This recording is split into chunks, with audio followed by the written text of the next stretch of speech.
के डॉक्टर इब्राहिम सिंधी इनाम टिखड़ाई जे हवाले सां मनसूब आहे ऐं इब्राहिम ते मुख़्तियार ॻाल्हाए चुको आहे। इनाम टिखड़ाई सम्झां थो कि असांजो न रुॻो दोस्त हो, सिंधी ॿोली जो नाले वारो शाइर, लेखक, अदाकार, सदाकार, सियासतकार नवाब ख़ान पिणु। इनाम टिखड़ाई जो जनम 12 अगस्त 1966 ते सिंधु दरिया जी हंज में टनो मोहम्मद ख़ान लॻ वफ़ी मलूक शाह टिखड़ में थियो। संदसि असुल नालो अहमद अली गंभीर ऐं संदसि वालिद जो नालो मोहम्मद ख़ान गंभीर हो। प्राइमरी खां मिडिल ताईं तालीम टिखड़ मां ई हासिलु कयाईं। 1983 में मिडिल पास करे 1984 में मैट्रिक जी तालीम लाइ टनो मोहम्मद ख़ान आयो, जंहिं दौरान गुरबत सबबि ताज टिखड़ाई वटि होटल ते मज़दूरी करणु लॻो। 1984 में नामवर शाइर साईं मोहम्मद दाऊद ताज टिखड़ाई जे होटल ते मज़दूरी कंदे कचा फिका शेर चवणु लॻो। सभ खां पहिरीं गज़ल जी सिंफ ते तबाह न कयाईं, जिते ताज टिखड़ाई संदसि शाइरी ॾिसी खेसि हिमथायो ऐं संदसि तरबियत पिणु कई। अहिड़ी रीति ताज टिखड़ाई जी शाइरी में संदसि उस्ताद बणियो। ताज टिखड़ाई संदसि शाइरी में उस्ताद बणियो। जंहिंखां पोइ सिंधी शाइरी जी खेतर में हिन गीत, वाई, नज़म, सानेट, चौसिटे, काफ़ी, हाइको, पंजकड़ो, रुबाई, आज़ाद नज़म, नसरी नज़म, बेत, कतो, दोहो, टेड़ू, नौलखो, सहरो, गीत, लोहो, मरसियो, मनकबत, मनाजात, मौलूद, हमद, नात, कसीदे समेत मुख़्तलिफ़ सिंफ़ुनि ते ॾात जा ॾीआ जरकाया। 1986 में मैट्रिक जो इम्तिहान पास कयो। साईं मोहम्मद दाऊद ताज टिखड़ाई, जेको उन वक़्तु बेराज खाते में हेड मुंशी हो, तंहिंखे क्लर्क तौरु नौकरी ॾिनी, जेका नौकरी हिन सिर्फ़ु उन करे न वरिती त शाइरी ऐं मुशाइरनि खे वक़्तु न ॾेई सघंदो।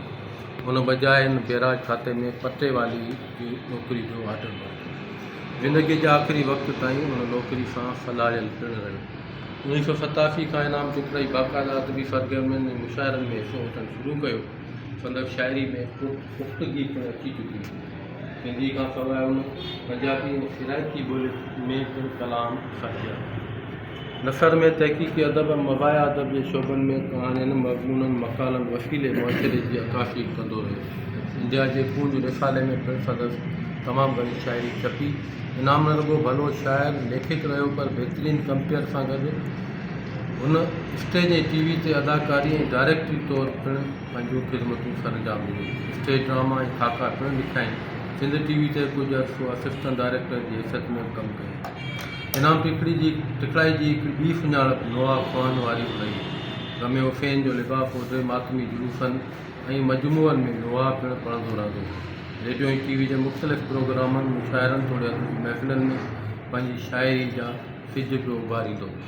अदबी ख़िदमतुनि जे हवाले सां शाइरी जे शोबे में उॾेरो लाल एवार्ड, सिंध तरक़ी पार्टी पारां लतीफ़ एवार्ड, उर्दू ज़बान जी तनज़ीम जीनाए पाकिस्तान पारां हुस्न कारकर्दगी एवार्ड, बबे में जीरानी पारां हुस्न कारकर्दगी एवार्ड, बबे में अदब टिखड़ पारां एवार्ड समेत केतिराई एवार्ड ऐं मनता सर्टिफिकेट पिणु माणिया।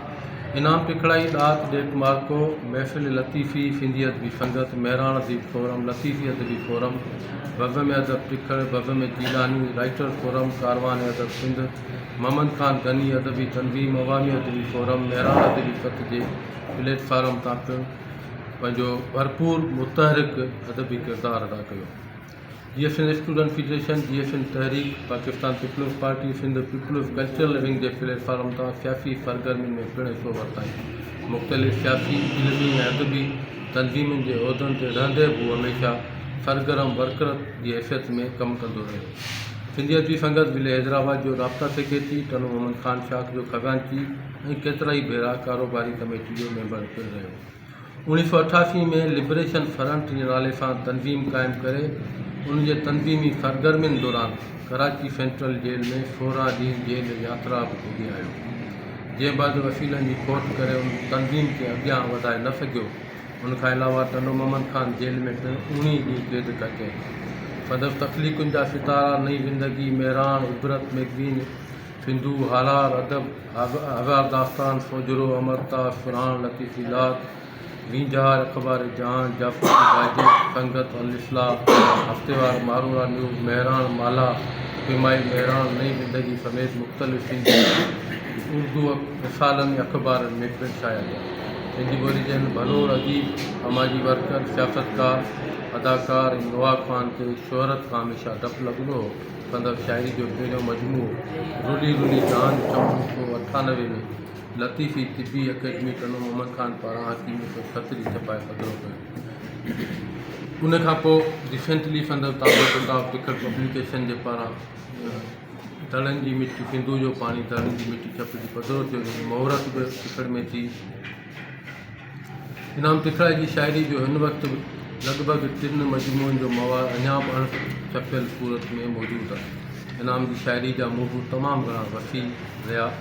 धरती सां इश्क मोहब्बत ज़ोक़े जमालियात अख़लाक़ियात ज़ुल्म ख़िलाफ़ भरपूर आवाज़ सुस्ती ऐं काहिली खे छॾण जो दर्स समाजी बुरायुनि खां नफ़रत धरती वासियुनि जा दुख ऐं दर्द महबूब जा माणा उसामा कंदड़ शाइरी जा अहम मौज़ू रहिया जिन में ख़ूबसूरत तशबीहूं ऐं इश्तारा पिणु समायल नज़र ईंदा आहिनि। सिंधी ॿोली जो हिकु ख़ूबसूरत लिखारी हिकु वॾे अरसे खां दम जे मर्ज़ में मुब्तला हो। गुरबत वारी ज़िंदगी खां जहिड़ींदे 8 अप्रैल 2021 मुताबिक़ 24 शोबान 1442 हिजरी ख़मीस ते दिलि जे दौरे सबबु असांखे हमेशह हलाए विछोड़े जो दाग़ ॾेई हलियो वियो।